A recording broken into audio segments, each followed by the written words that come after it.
ദൈവത്തെ ദർശിച്ചവരാണ് വിശുദ്ധർ. ആ വിശുദ്ധരോടൊപ്പം മാലാഖമാരുമായി സ്വർഗീയ ആനന്ദത്തിൽ ആയിരിക്കുന്ന ഞങ്ങളുടെ വാത്സല്യനിധിയായ അമ്മ ത്രേസ്യാളിൻ്റെയും പ്രിയ സഹോദരങ്ങളായ മണിദാസിൻ്റെയും ബ്രൈറ്റിൻ്റെയും പാവന സ്മരണയ്ക്ക് മുൻപിൽ ബ്രൈറ്റ് ഗ്രൂപ്പ് ഓഫ് അക്കാഡമീസ് പ്രാർത്ഥനാപൂർവം സമർപ്പിക്കുന്നു ഇന്നത്തെ വിശുദ്ധർ. അവതരണം അനിൽ കുഴിഞ്ഞകാല. ആശയം മുത്തയ്യൻ ആൻഡ് സെലിൻ പ്രിയ.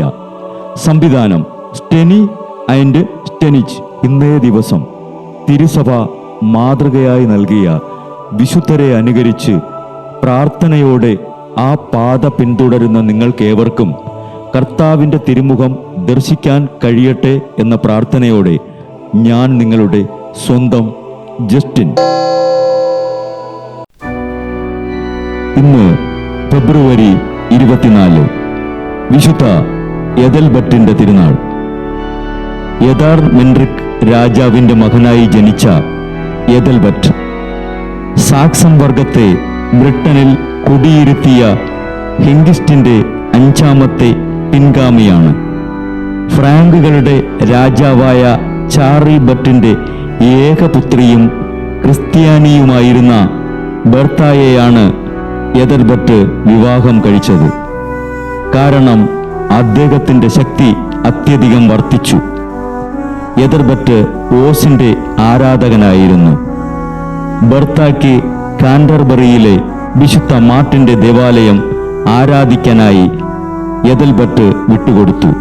597 ഇംഗ്ലണ്ടിൽ അപ്പോസ്തലനായ അഗസ്റ്റിൻ എത്തുകയും അഗസ്റ്റിനിൽ നിന്നും അതേ വർഷം ജൂൺ 21 പെന്തക്കുസ്ത തിരുനാൾ ദിനത്തിൽ എദൽബർട്ട് ജ്ഞാനസ്നാനം സ്വീകരിച്ചു.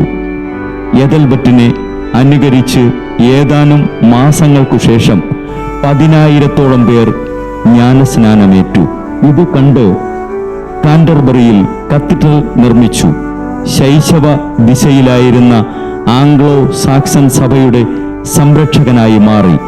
വിജാതീയർക്കു വേണ്ടി വിശുദ്ധ പത്രോസിന്റെ ദേവാലയം മാറ്റിയെങ്കിലും ഒരൊറ്റ വിജാതീയനെപ്പോലും ജ്ഞാനസ്നാനം സ്വീകരിക്കാൻ എദൽബർട്ട് നിർബന്ധിച്ചില്ല. ക്രിസ്തു തൻ്റെ ഹൃദയത്തിലും പ്രജകളുടെ ഹൃദയത്തിലും രാജാവായി വാഴണമെന്നവൻ ആഗ്രഹിച്ചു. പ്രായച്ചിത്തവും പ്രാർത്ഥനാ ചൈതന്യവും ആത്മപരിത്യാഗവും അധ്വാനവും ജാഗരണവും കൊണ്ട് അദ്ദേഹം രാജ്യത്താകെ പ്രശോഭിച്ചു. വിഗ്രഹാരാധന വിലക്കിയ എദൽബർട്ട് സ്വന്തം അരമന ആർച്ച് ബിഷപ്പിന് വിട്ടുകൊടുത്തു. പല ദൈവാലയങ്ങളും വീണ്ടും സ്ഥാപിച്ച അദ്ദേഹം സെബർട്ടിനെ ജ്ഞാനസ്നാനപ്പെടുത്തി. 56 കൊല്ലത്തെ രാജകീയ കിരീടം ഉപേക്ഷിച്ച് സ്വർഗീയ കിരീടമണിയാൻ സ്വർഗത്തിലെത്തി. വിജാതീയനായി ജനിച്ച് പുണ്യങ്ങളിലൂടെ വിശുദ്ധനായ എദൽബർട്ടെ തീക്ഷ്ണമായ വിശ്വാസം നൽകാൻ ഇന്നേ ദിനം കർത്താവിനോട് അപേക്ഷിക്കണമേ. ബ്രൈറ്റ് കുടുംബത്തിൽ നിന്നും കർത്താവ് തൻ്റെ മുന്തിരിത്തോപ്പിലേക്ക് വിളിച്ച് പൗരോഹിത്യം നൽകി അനുഗ്രഹിച്ച റവറൻ ഫാദർ ബിൽ ബ്രൈറ്റും സന്യാസത്തിലേക്ക് വിളിച്ച് അനുഗ്രഹിച്ച് മണവാട്ടിയാക്കിയ സിസ്റ്റർ മരിയ ജോസും വിശുദ്ധരെ അനുകരിച്ച് ഇവിടെ ഈ ഭൂമിയിൽ ആത്മാക്കളെ നേടാനായി ഇരുൾ വീണ താഴ്വരയിലൂടെ നടക്കുമ്പോഴും പൈശാചിക ശക്തികൾ വിടാതെ പിന്തുടർന്ന് പീഡിപ്പിക്കുമ്പോഴും മരണം നിഴലായി കൂടെ നടക്കുമ്പോഴും ദിവ്യകാരുണ്യം എപ്പോഴും ആത്മാവിന് കരുത്തേകും പോലെ തിരുവചനമെന്നും പാതയിൽ വിളക്കായി ജ്വലിച്ച് ആ ജ്വാലയിൽ അനേകായിരം ആത്മാക്കളെ നേടിയെടുക്കാൻ സകല വിശുദ്ധരെ, മാലാഖമാരെ ഇവർക്കു വേണ്ടി എപ്പോഴും കർത്താവിനോട് മാധ്യസ്ഥം വഹിച്ച് പ്രാർത്ഥിക്കണമേ.